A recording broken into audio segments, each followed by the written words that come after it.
تفگرا هلالا زیرین آهرما فراتی بدرشما شورشا جن به هنر دخمله یکمین پیشانگاه شیوکاریه لباجاری کوبانی لدارخست. ده پیشانگه ده 45 تابلوین کو شورشا جن برز دکن کوج آلیه 25 شیوکارین باکور اوروجلات سوریه و هاتن خیز کرن هاتن پیشاندانه. د پیشانگه ده هات دیار کرن کو او دکارن بریاوه پیشانگه موزاییکا جنین باکور و روجلات سوریه ببینن و جنیز و شورشا جن ناس بکن.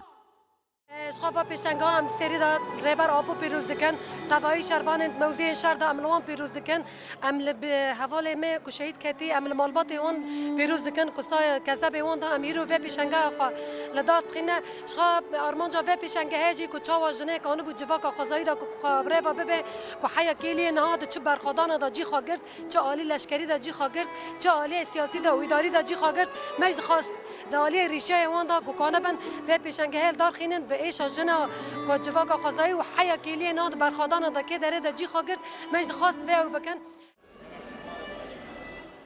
تابلوین کد پیشنگاه شیوکاری ده هاتن پیشاندان تیکوشین آزار و برخدان جن یاد همو وارن جیانی ده دگرد است.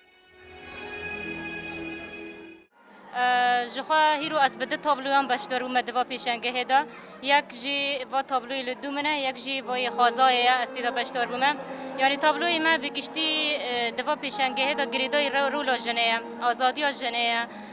هنر جنه یعنی و در فتانه ماتیدا درخواست نپیش د پیشنگه هدا